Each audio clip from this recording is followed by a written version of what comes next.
evolving. Getting the right kind of people is almost as important as getting the parts.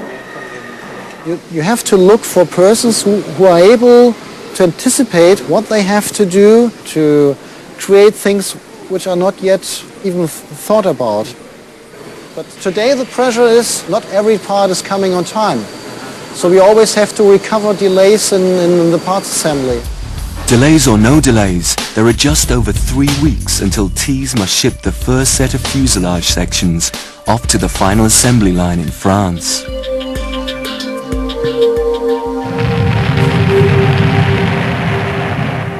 Everyone at Airbus is feeling the pressure, especially those at the top.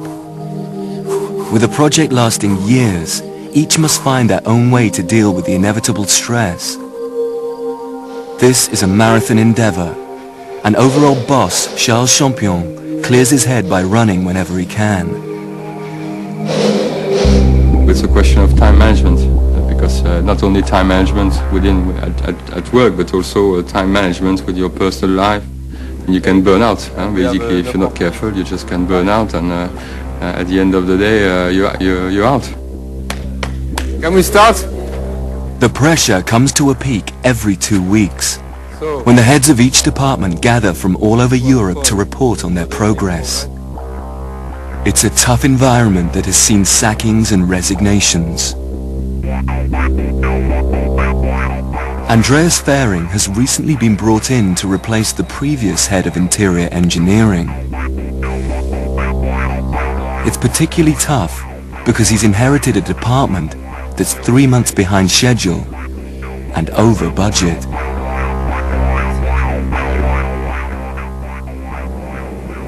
Team and myself, we are under enormous pressure because we have to keep the timeline and we are late. We have to keep the budget line and we have major difficulties to do so.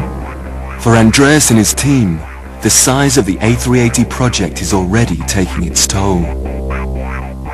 The people are exhausted already. And sometimes they are a little bit, let's say, overstressed, and the reaction is overstressed as well. Because if you then have a very, very quick requirement coming in, you have to do this, you have to speed up, and so on. They do not understand because they are working like hell already.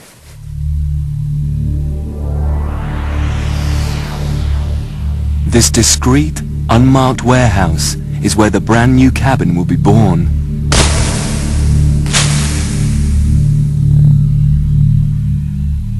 Here, in private, is where Airbus and the airlines can agree exactly how the inside will look.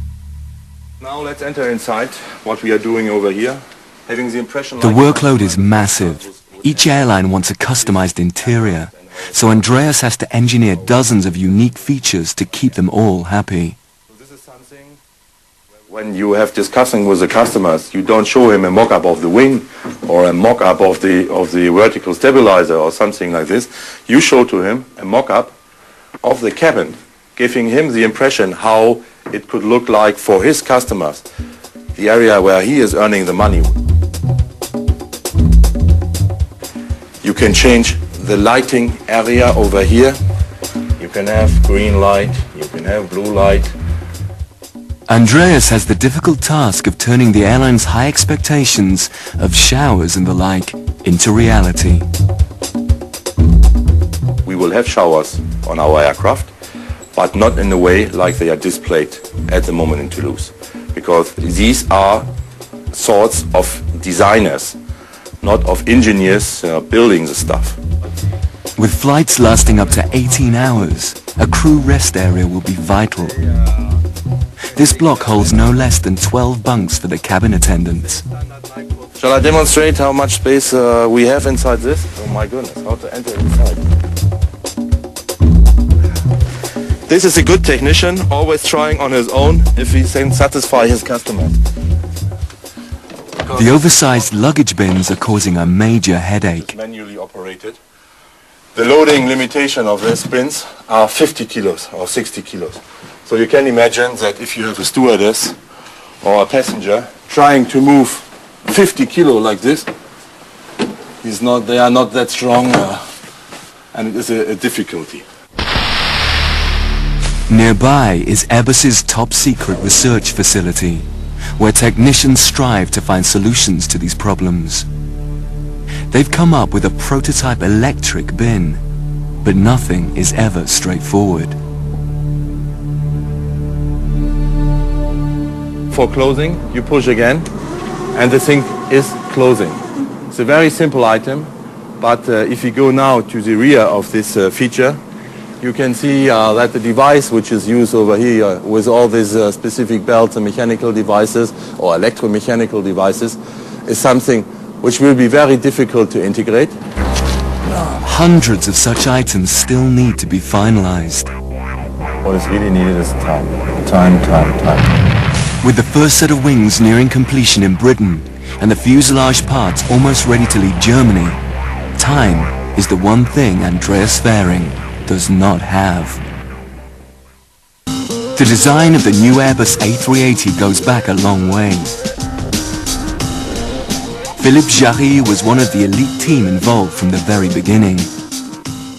I think it was in '88 where there were the first meetings, very secret meetings, between very few people in Airbus who said, well, if we had to imagine a very big airplane, let's say 500 or 600 seats, how would it look? At the time, their biggest machine was the A340, a state-of-the-art but only mid-sized airliner. Keen to cut costs, the team tried ways to double its capacity relatively cheaply. The first ideas was to use existing components, which has been an Airbus tradition. And so the people started, for example, assembling two A340 fuselages side by side and make it a kind of horizontal fuselage cross-section. Put big wings, of course, and maybe a kind of V-tail, and that was really the first sketch. Dubbed the ultra-high capacity aircraft, this weird-looking machine was scrapped because it would take too long to evacuate in an emergency. The main problem that the people were facing was a very, very large number of seats installed abreast. And you had to provide 4 or 5 aisles in the middle, wasting in fact a lot of time, while it was difficult to accommodate enough doors on each side to ensure for the evacuation. The next big idea combined the A340 with its little brother, the A320, giving a humpback shape similar to the Boeing 747. But even if it ran full length, such a narrow top deck would not have the space that was needed.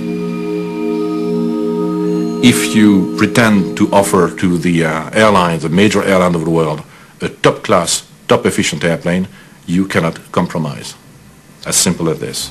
So it has to be a fully new design. Soon there were hundreds, then thousands of engineers, technicians, computer specialists and aerodynamics experts working flat out on the A3XX, as it was then called. The new machine would be enormous, with 2 full-width decks, giving 49% more floor space than the Jumbo. The airlines told us, don't be shy, don't hesitate. Of course it has to be big. It has to be bigger than anything that is flying. So don't be shy, don't hesitate. Make it really big. But there was one more factor the team had to contend with. A monster that has long cast its shadow over the entire operation.